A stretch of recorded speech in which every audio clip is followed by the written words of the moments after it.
الحمد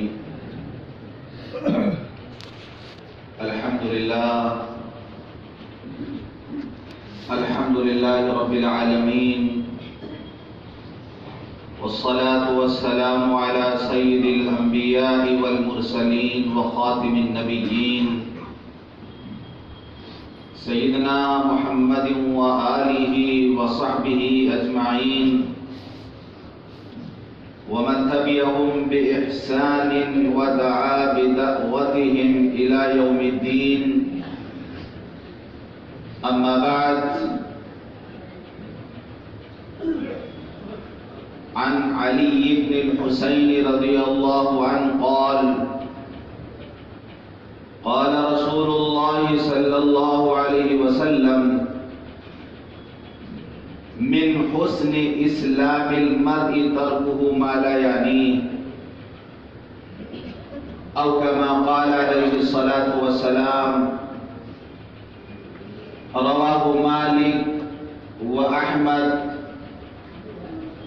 ورواه ابن ماجه عن ابي هريرة رضي الله عنه والترمذي والبيهقي في شعب الايمان. محترم بزرگوں، دوستوں اور دینی بھائیوں،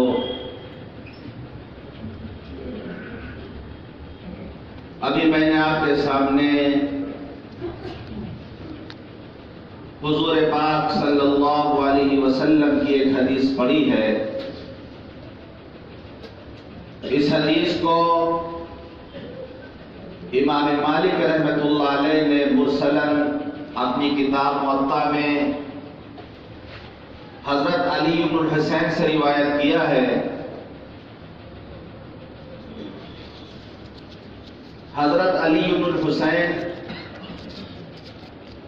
یہ حضرت حسین رضی اللہ عنہ کے صاحبزادے ہیں. ان کا نام ان کے دادا کے نام میں پڑا. دادا کا نام حضرت علی رضی اللہ عنہ اور پوتے کا نام بھی علی. اور ہم لوگ ایسا نام تلاش کرتے ہیں کہ ہماری 70 پشتوں میں وہ نام نہیں ہونا چاہیے کسی کا. نام میں نیاپن ہونا چاہیے. پورے محلے میں وہ نام کسی کا نہیں ہونا چاہیے. دادا کا نام بھی علی، پوتے کا نام بھی علی. حضور پاک صلی اللہ علیہ وسلم کی 2 بیویوں کا نام حضرت زینب اور بیٹی کا نام بھی حضرت زینب.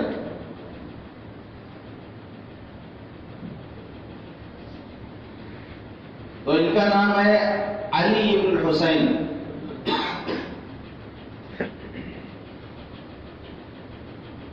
ایران کا جو آخری تاجدار تھا یزدگرد، اس آخری بادشاہ کے نواسے ہیں. حضرت عمر فاروق رضی اللہ عنہ کے زمانے میں جب ایران فتح ہوا اور وہاں کے قیدی گرفتار ہو کر کے آئے تو یزدگرد کی 3 بیٹیاں، 3 شہزادیاں گرفتار ہو کر کے آئے. تو حضرت عمر رضی اللہ عنہ نے حکم دیا کہ قیدیوں کو بھیج دیا جائے. حضرت علی رضی اللہ عنہ نے رائے دیا، مشورہ دیا کہ امیر المومنین، یہ 3 بیٹیاں جو ہیں یزدگرد کی، یہ شہزادیاں جو ہیں، ان کو بیچا نہ جائے،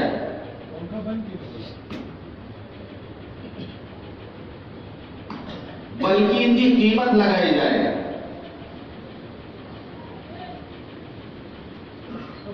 اس کو سامنے ہمارے پاس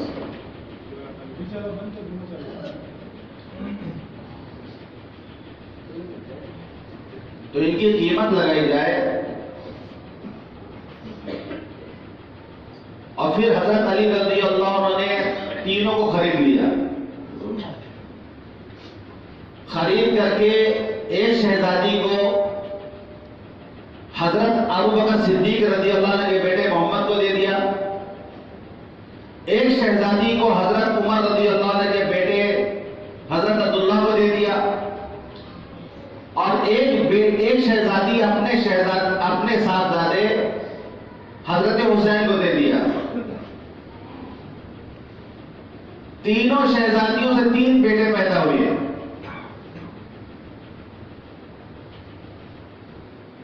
حضرت صدیق اکبر کے جو بیٹے محمد تھے ان کے 7 زادے پیدا ہوئے قاسم بن محمد.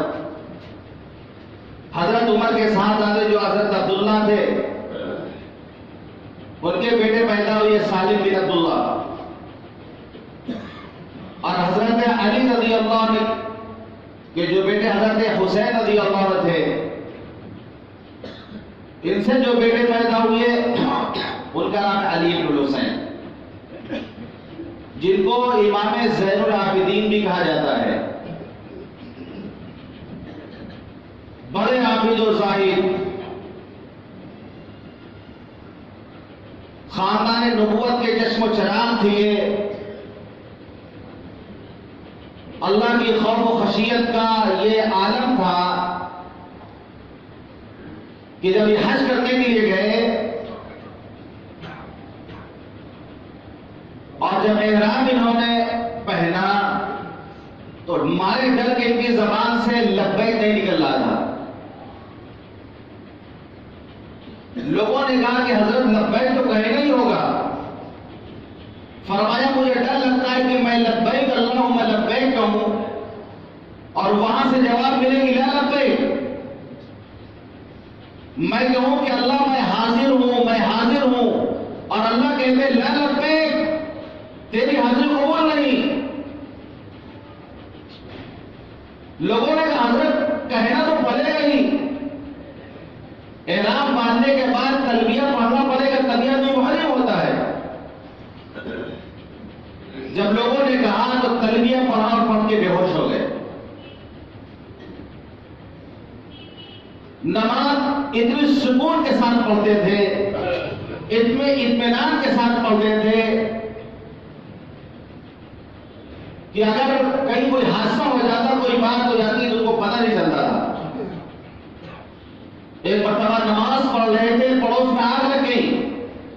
اب اندازہ لگائیے اگر کہیں آگ لگ جائے تو کتنا لوگ شور کریں گے, لوگ کتنا ہنگامہ کرتے ہیں.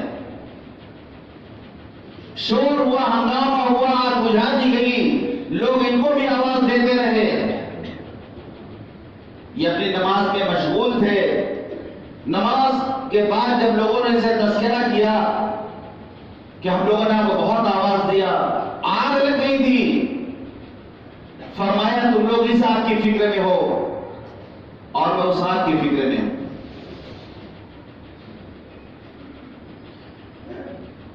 راتوں کی تنہائیوں میں مدینہ منورہ کی گلیوں میں پیٹھ پر غلے کے بوریاں لاد کر بیواؤں, یتیموں, مسکینوں کے گھروں میں پہنچایا کرتے تھے. باہر رکھ کے چلے آتے تھے تاکہ کوئی جاننے نہ پائے. جب وہ غریب دیکھتے تھے کہ گلے کی بوری کوئی رکھا چلا گیا, کوئی جانتا نہیں تھا کون رکھ کے جاتا ہے. جب ان کا انتقال ہوا تو سب کے دروازے پر گلے کا پہنچنا, سامان کا پہنچنا جب بند ہو گیا تب لوگوں نے جانا, مدینے والوں نے جانا کہ یہ کام حضرت علی بن حسین کا تھا. جب ان کو غسل دینے کے لیے جب لٹایا گیا ان کی پیٹھ پر داغ تھے بوریاں اٹھانے کے.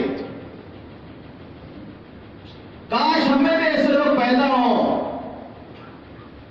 ایسے مالدار ہم میں پیدا ہوں جو بیواؤں کا, مسکینوں کا, یتیموں کا, جو پریشان حال لوگ ہیں ان کی جو ہے پریشانیوں کو دور کرنے کی فکر مند ہوں. ایسے مالدار ہوں جو کرائے کی دکان, موتی کھانا جا کر کے ایک لسٹ بنا کے دیتے جو ان کے حیثیت کے مطابق وہ یہ گھر ہے, مہینے کا راشن ان کو پہنچا دینا, کوئی نہیں جانے گا اور جو ہے میں اس کا پیسہ دیا کروں گا, اس کا پیسہ مجھ سے لینا. ہم تو ساتھ کرے بیٹھے اپنے دولت پر, اس کو ہم اپنے ساتھ قبر میں لے کے جائیں گے. جن کو اللہ نے دولت دیا ہے, جو یہ کر سکتے ہیں وہ کرتے نہیں. جا کے دیکھیے لوگوں کا حال, علاج کا پیسہ لوگوں کے پاس نہیں ہے. وہ آپ مسجد میں آ کے اعلان نہیں کر سکتے، وہ آپ کے سامنے بھیک نہیں مانگ سکتے. آپ کا فرض بنتا ہے کہ آپ ان کے حالات معلوم کریں. آپ کے محلے والے کس حال میں جی رہے، کس حال میں مر رہے ہیں، یہ آپ کی ذمہ داری ہے. ہم میں ایسے لوگ کیوں پیدا نہیں ہو رہے ہیں جو خاموشی کے ساتھ دکھاوے کے لیے تو لوگ کر رہے ہیں. لوگ کرنے والے جو کر رہے ہیں ان کے یہاں بھی دکھاوا کہیں نہ کہیں آ جا رہا.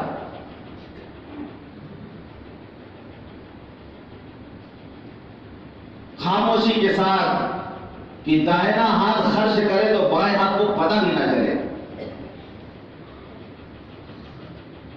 تو حضرت علی الحسین رحمت اللہ علیہ راتوں کی تاریکیوں میں مدینے کی گلیوں میں غریبوں کی مدد کرتے تھے اور انتہائی بردبار صبردار برداشت کرنے والے. کبھی ایسا ہوتا تھا ہر بڑا کوئی ایسا ہوتا ہے تو اس کے جلنے والے بہت سے ہوتے ہیں، حسد کرنے والے بھی ہوتے ہیں، دشمن بھی ان کے ہوتے ہیں. کبھی ایسا ہوتا تھا یہ جب جاتے تھے مسجد سے گھر تو کچھ لوگ پیچھے لگ جاتے تھے ان کو برا بھلا کہتے. یہ خاموشی سے چلے جا رہے ہیں اور پیچھے ان کو برا بھلا کہتے جا رہے ہیں. کوئی لوگ ایسا ہوتا کہتا ہے یار تم کو ہم کہہ رہے ہیں، تم کو تم سمجھتے ہو کس لوگوں کو کہہ رہے ہیں، تم کو ہم کہہ رہے ہیں، پھر بھی کچھ نہیں کہتے تھے. ایک مرتبہ ایک صاحب نے آ کے بتایا کہ فلاں شخص آپ کی بہت برائی کرتا ہے، شوگر خوری کی اس نے، جو کہ حرام ہے، نہیں کرنی چاہیے. آپ نے فرمایا لا يدخل الجنت نمام لا يدخل الجنت قتال، چغل خوری کرنے والا جنت میں داخل نہیں ہوگا. ادھر کی بات ادھر پہنچانا، ادھر کی بات ادھر پہنچانا، اس سے کیا ہوگی؟ لڑائی ہوگی، آپس میں دشمنی بڑھے گی، آپس میں دوریاں بڑھیں گی. ہمارا مذہب تو کہتا ہے دلوں کو ملانے کے لیے اگر جھوٹ بولنا پڑے تو جھوٹ جو حرام ہے اس کو حلال کر دیا گیا ایسے موقع پر. اور ہم چغلیاں کھاتے پھریں. یاد رکھیے شیخ سعدی کی نصیحت یاد رکھیے، فرماتے ہیں اگر کوئی دوسروں کی برائی تم سے آگے کرتا ہے تو جان لو کہ تمہاری برائی بھی وہ دوسروں سے جا کے کرے گا. مزہ ہم لوگ سننے میں فلاں کی برائی کرنا مزہ رہا ہے، بڑا اعتبار ہم کو اس کے اوپر ہے کہ ہماری برائی ہے دوسروں سے نہیں کرے گا جا کر. اس دھوکے میں مت رہیے، اس کا مزاج ہی ہے وہ دوسروں کی برائی آپ سے کرے گا، آپ کی برائی دوسروں سے جا کے کرے گا. ہر زمانے میں ایسے لوگ رہے ہیں. تو اس وقت ایک صاحب آئے وہ کہنے لگے فلاں آدمی جو ہے آپ کو بہت برا بھلا کہتا ہے. انہوں نے کہا کہ آؤ ہمارے ساتھ چلو، آؤ اس کے گھر چلتے ہیں. وہ سوچا شاید لڑائی وڑائی کرنا ہوگا، اکیلے تو لڑ نہیں پائیں گے، تو ضرورت پڑے گی تو اسی لیے ساتھ لے جا رہے، طاقت کے لیے لے جا رہے ہم کو. اس ارادے سے وہ چلا. جب حضرت علی الحسین رحمت اللہ علیہ اس شخص کے گھر پہنچے جو برا بھلا کہتا تھا تو آپ نے فرمایا کہ تم جو میرے بارے میں کہتے ہو، تم جو میرے بارے میں کہتے ہو اگر تو سچ ہے تو اللہ ہماری مغفرت فرمائے. تم جو میرے بارے میں کہتے ہو اگر وہ جھوٹ ہے تو پھر اللہ تمہاری مغفرت فرمائے. یہ وسعت قلبی، یہ عفو درگزر. تو حضرت علی بن حسین رحمت اللہ علیہ سے امام مالک نے مرسل یہ روایت کیا ہے، حدیث کے راوی ہیں وہ، کہ حضور پاک صلی اللہ علیہ وسلم نے ارشاد فرمایا من حسن اسلام المرء ترکہ ما لا یعنی. آدمی کی اسلامیت کے حسن و کمال میں یہ بھی ہے کہ وہ لایانی باتوں کو چھوڑ دے، غیر ضروری باتیں، بیکار کی باتیں چھوڑ دے. دعوت کے کام میں 6 نمبر کے بعد 7واں نمبر شاید یہی ہے ترک ما لا یعنی. 6 نمبر کے بعد 7واں نمبر آتا ہے ترک مالا یعنی جو بیکار کی باتیں ہیں، غیر ضروری باتیں ہیں، جو لغو باتیں ہیں، ان کو چھوڑ دیا جائے۔ یہ انسان کے اسلام کی خوبصورتی ہے۔ ایک بزرگ ہے حضرت حسان بن ابی سنان رحمۃ اللہ علیہ، وہ ایک مرتبہ جا رہے تھے، دیکھا کہ ایک مکان بنا ہوا تھا، پہلے نہیں بنا تھا، بعد میں بن گیا۔ غالباً تابعین ہے یہ۔ میں نے تابعین کی جو سیرت کا مطالعہ کیا تو اکثر تابعین کو میں نے ایسا پایا جو باہر نکلا کرتے تھے، جو باہر نہیں نکلا کرتے تھے۔ تو یہ گئے ہوں گے، انہوں نے دیکھا مکان بنا ہوا ہے، تو ان کی زبان سے نکلا کہ یہ مکان کب بنا ہے؟ کہنے کو تگے لیے انہوں نے، پھر اپنے نفس کو ملامت کی کہ یہ جب بنا تب بنا، تم کون ہوتے ہو پوچھنے والے کہ کب بنا؟ بیکار کی بات کیوں تم نے کی؟ اس سے کیا فائدہ ہوا؟ یعنی میں معمولی سی بات ہے، نفس کو مخاطب کیا کہ تو نے کیوں سوال کیا کہ مکان کب بنا؟ کیا فائدہ ہوگا اس سے؟ میں تجھے سزا دوں گا، 1 سال تک تجھے روزہ رکھواؤں گا۔ ہم لوگ سوچیں، ہم لوگ تو اتنے جو دھڑلے سے بات کرتے ہیں کہ بارش بھی ہو تو کہہ دیتے ہیں کہ یار یہ بھی موسم برسات کیسی ہو رہی ہے، یعنی اللہ پہ بھی اعتراض کر دیتے ہیں ہم۔ اللہ نے پوچھ لیا اگر کہ میرے بندے بارش برسانے والا میں تھا، کس وقت برسانا ہے، کہاں برسانا ہے، کتنا برسانا ہے، اس کی مصلحت میں جانتا تھا، تو کون سا بیچ میں اعتراض کرنے والا؟ عام طور پر ہم لوگ زبان سے نکل جاتا ہے، اور اس طرح کی بیکار باتیں تو دن بھر میں ہم لوگ اگر تیار کر لیں لسٹ، ہزاروں بات ہم لوگ کرتے ہیں، بیکار کی بات جو ہوتی ہے۔ ایک بزرگ اپنے دوست سے ملنے کے لیے گئے، عصر کے بعد گھر والوں نے بتایا کہ وہ سو رہے ہیں۔ ان کی زبان سے نکلا کہ یہ کوئی سونے کا وقت ہے؟ پھر ملامت کیوں انہوں نے کی، کیوں تم نے یہ بات کہی؟ ان کی مرضی، وہ عصر بعد سوئے، ظہر بعد سوئے، جس وقت چاہے سوئے، تم نے کیوں کہا کہ کوئی سونے کا وقت ہے؟ 1 سال تک میں تجھ سے راتوں کو جگواؤں گا۔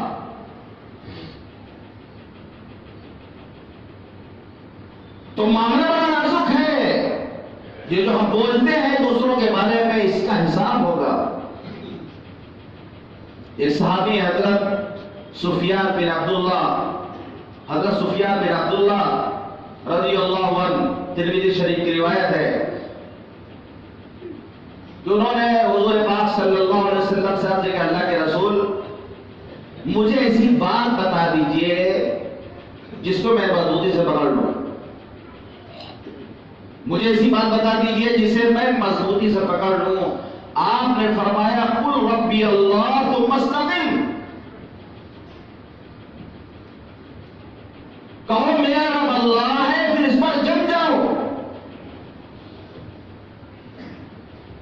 قل ربی اللہ ثم استقم، کہو کہ میرا رب اللہ، اور اس پر مضبوطی سے جم جاؤ۔ کوئی تمہیں متزلزل نہ کر سکے، تمہیں کوئی ہلا نہ سکے، عقیدہ ایسا مضبوط ہو، حالات کیسے بھی آ جائیں، عقیدے کے اندر ذرا بھی تبدیلی نہیں ہونی چاہیے۔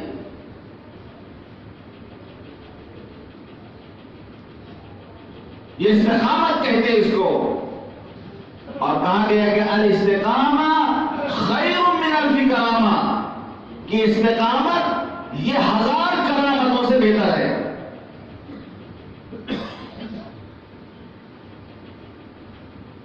صحابہ کرام کے استقامت تھی، کرامت بہت زیادہ نہیں ظہور ہوا، کرامت کا بہت زیادہ اسے ظہور نہیں ہوا۔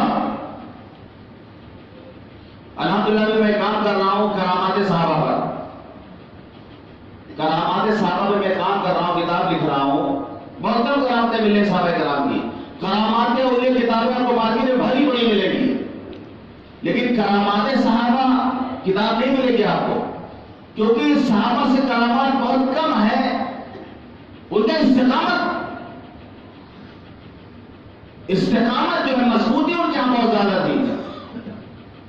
اور جو ان کے پاس کے لوگ ہیں جو ذرا سے پی کے بہک گیا اسے میں گلے سے نکال دو، یہاں تک نظر کا گزر نہیں ہے، اہل ظرف کا کام ہے۔ تھوڑا سا ذکر و تسبیح پڑھا، انہوں نے مزہ گیا، بالکل مگن ہو گئے، کبھی ہوا میں اڑنے لگے، کبھی یہ پانی میں چلنے لگے۔ صحابہ کی ترقی لفٹ کی طرح تھی۔ جب آپ لفٹ میں بیٹھیں گے، لفٹ میں جب سوار ہوں گے آپ، نظر کچھ نہیں آئے گا، اندر اندر آپ بہت اوپر تک پہنچ جائیں گے، وہاں نظر کچھ نہیں آئے گا آپ کو۔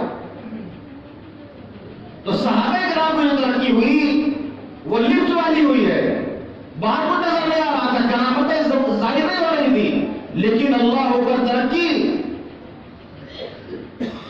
ان کے ہاں جو برداشت کا جو مانتا تھا، بڑے سے بڑے مجاہدے کے بعد بھی وہ بیٹھے نہیں۔ اللہ فرماتا ہے ترى الجبال تحسبها جامدة وهي تمر مر السحاب، تم پہاڑوں کو دیکھتے ہو کہ اپنی جگہ پر ٹھہرا ہوا ہے، یہ بادلوں کی طرح سے گھومتا ہے پہاڑ اپنی جگہ جمع ہوا سمجھتے ہیں، تمر مر السحاب، جس طرح بادل چلتا ہے اسی طرح پہاڑ بھی چلتے ہیں۔ اب کیسے چلتے ہیں؟ آپ کہیں گے ہمالیہ پہاڑ تک وہیں پر ہے، دوسرے ملک تو نہیں پہنچ گیا کہیں، اس کا اکثر حصہ جو ہے نیپال میں، اور آج تک تو نہیں صرف گھوموں گے کہیں اور جو ہے افریقہ پہنچ گیا ہو۔ تو صحابہ کا پہاڑ کی مانند تھے، جب وہ ہنستے تھے، مذاق کرتے تھے، تب بھی ان کا ایمان پہاڑ سے زیادہ مضبوط اور پہاڑ سے زیادہ بھاری ہوا کرتا تھا، کیونکہ ہنسی مذاق کے وقت اللہ سے آدمی غافل ہو جاتا ہے، اس وقت بھی ان کا ایمان پہاڑ زیادہ مضبوط ہوتا تھا۔ تو ان کی جو ہے ترقی لفٹ والی ترقی تھی، اور بعد جو بزرگان دین ہیں ان کی ترقی سیڑھی والی ہے، بلڈنگ میں سیڑھی بھی لگتی ہے، اب آدمی سیڑھی پہ چل رہا، اب 2 تلہ پہنچا تو کھڑکی میں تھوڑا باہر دیکھ رہا، کبھی باغ نظر آ رہا، کبھی جو ہے آپ سائنس سیڑھی جانے نہ تو لفٹ سے جائیں گے، آپ اوپر لفٹ سے پہنچا دیا گیا، جب واپس آئیں گے آپ تو کھڑکیاں لگی ہوئی ہیں، اب وہاں رک کے آپ باہر دیکھیے، کہیں جو ہے گاڑی جاتی نظر آئے گی، کہیں پارک نظر آئے گا، کہیں گھومتے گھومتے پیدل آپ کو سائنس سیڑھی میں نیچے آنا پڑے گا، لیکن خوب نظارہ کرتے ہوئے باہر آئیے آپ، تو آدمی وہاں رک کر کے تھوڑا دیر رکھے، تب بڑھیا لگ رہا ہے کلکتہ یہاں سے، وہ دیکھو ادھر ایک پہاڑ کی طرف کچھ نظر آ رہا، وہ کھڑا کے دیکھ رہا۔ تو بزرگان دین کی جو ترقی وہ سیڑھی والی ہے، کہ آدمی سیڑھی میں چڑھے گا تو رک کے دیکھے گا آدمی، جو کبھی یہ کرامت ظاہر ہو گئی، کبھی وہ کرامت ظاہر ہو، کبھی وہ کرامت ظاہر ہو گئی، وہ مست ہو جاتے تھے اسی میں۔ تو فرمایا الاستقامہ خیر من الف کرامہ، استقامت کی 1000 کرامتوں سے بڑھ کر کے ہے۔ اور آج استقامت ہی نہیں لوگوں کے پاس کہ ایک عمل کرے لیکن اس پر جم جائے، مضبوطی سے جم جائے۔ جیسے آپ نے فرمایا قل ربی اللہ، تو مستقل کہو کہ میرا رب اللہ ہے، اور جس پر مضبوطی سے جم جاؤ۔ اللہ فرماتا ہے ان الذین قالوا ربنا اللہ ثم استقاموا تتنزل علیہم الملائکۃ الا تخافوا ولا تحزنوا وابشروا بالجنۃ التي کنتم توعدون۔ جن لوگوں نے کہا کہ میرا رب اللہ ہے اور پھر اس پر جم گئے، فرشتے آتے ہیں ان کے پاس اور کہتے ہیں کہ غم نہ کرو، افسوس نہ کرو، جنت کی خوشخبری لو جس کا تم سے وعدہ کیا گیا۔ تو حضور پاک صلی اللہ علیہ وسلم نے ان کو یہ نصیحت فرمائی صحابیہ۔ پھر انہوں نے کہا اللہ کے رسول ما اخوف ما تخاف علیہ، آپ کو میرے بارے میں سب سے زیادہ اندیشہ کس بات کا ہے؟ میری طرف سے آپ کس بات کا سب سے زیادہ اندیشہ ہے؟ آپ نے اپنی زبان مبارک کو پکڑا، فرمایا ہذا، یہ، یعنی زبان کی طرف آپ نے اشارہ کیا، ہذا، یہ۔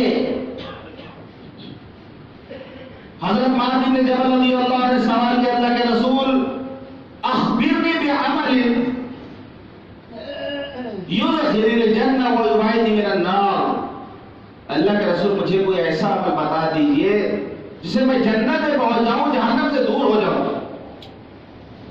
آپ نے فرمایا لقد سألت عن امر عظیم، تم نے بہت بڑی بات پوچھ لی، تم نے بہت بڑی بات پوچھ لی، لیکن یہ بات اس کے لیے آسان ہے جس کے لیے اللہ آسان کر دے۔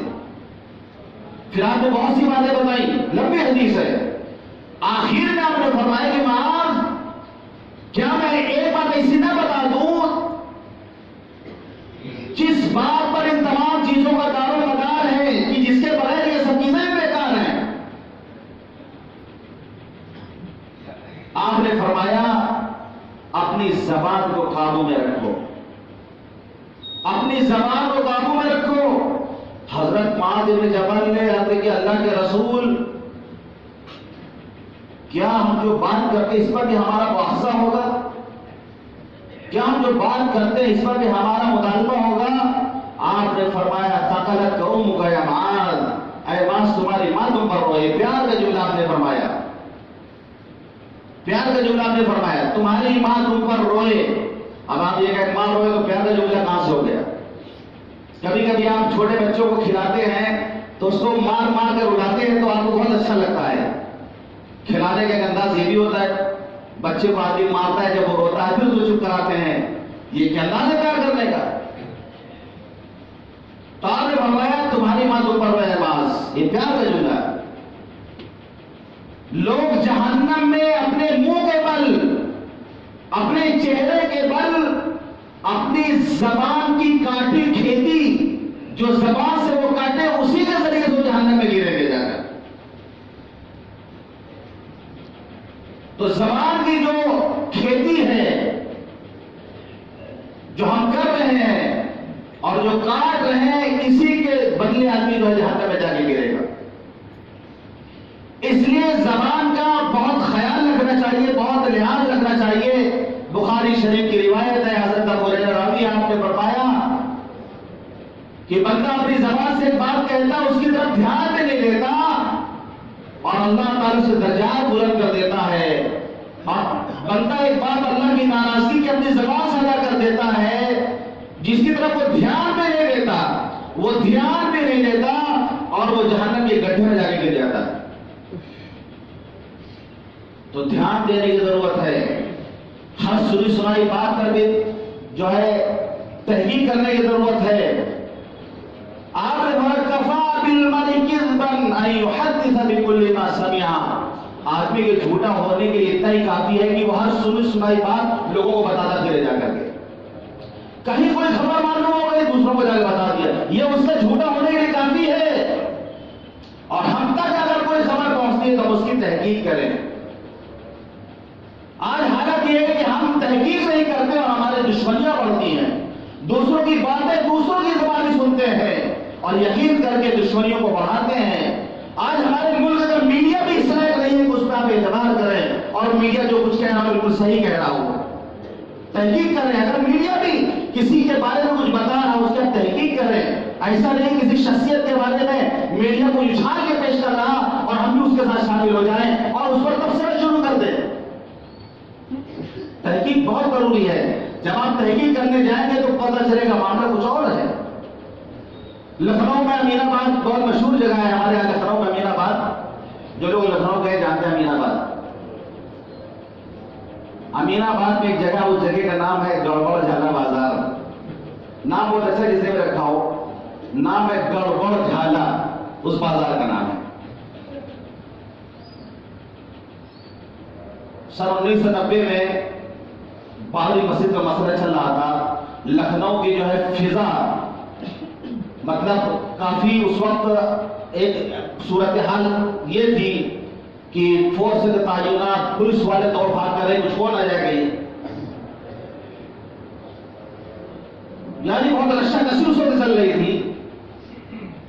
تو گڑبڑ جھالا بازار جو امین آباد بھیڑ بھاڑ کی جگہ ہے وہ اس بازار سے آواز لگاتا ہوا نکلا کہ چل گئی چل گئی چل گئی، فٹافٹ فورس آ گئی, پولیس والے آ گئے, لوگ دکانیں بند کر کے بھاگے بہت تیز میں کہ لگتا ہے گولی چل گئی. پولیس فورس آ گئی, پورا جو حملہ اٹھ کے چلا آیا, جلدی نقبے سے رابطہ کیا گیا, یہاں سے علماء کو بلایا گیا. وہ لوگ پہنچے کہ بھائی لگتا ہے کہ آپس میں دو گروہوں کے جو ہے لگتا ہے کہ جنگ ہو جائے گی, لڑائی ہو جائے گی, اس کو کیسے قابو کیا جائے. دکانیں سب بند ہو گئی. جب تحقیق کی گئی کہ کیسے یہ بات چل گئی تو پتہ چلا ایک بچہ ہی چلاتا ہوا بھاگا. بھائی بچے کو پکڑو کہاں ہے. جب اس کو پکڑا گیا پوچھا, پتہ یہ چلا کہ اس کے پاس ایک اٹھنی تھی جو کھوٹی تھی ایک طرف سے, اس کو خریدی تھی پتنگ. وہ جو پتنگ کی دکان بوڑھے کی تھی اس کو کم نظر آتا تھا, اس کو پکڑا دیا اور پتنگ لے کے بھاگا اور کہا چل گئی چل گئی چل گئی. چلی گئی اٹھنی اور لوگوں نے کیا سمجھا کہ گولی چل گئی. ایک میں مثال دے رہا ہوں آپ کو کہ ملک کے حالات کیسے بھی ہوں, کیسی بھی خبریں آئیں, آپ گھبرائیں نہیں, آپ پریشان نہ ہوں, آپ اس پر کان نہ دیں, آپ اس کی تحقیق کریں. ہم بنا تحقیق کے اس کو مان لیتے ہیں, یہ ہماری کمی ہے. ضرورت ہے کہ ہر بات کی تحقیق کی جائے. جب تحقیق ہو جائے گی تو پھر معاملہ کچھ اور نکلے گا, دوریاں غربتوں میں بدلے گی, دشمنیاں ختم ہوں گی. تو ایک تو ہم زبان کی حفاظت کریں, چغل خوری کی سے اپنی زبان کی حفاظت کریں. اگر کوئی کرتا ہے تو اس کی بات پہ یقین نہ کریں. کوئی خبر ہم کو معلوم ہو کسی کے بارے میں بھی, ہم اس کی تحقیق ضرور کر لیں.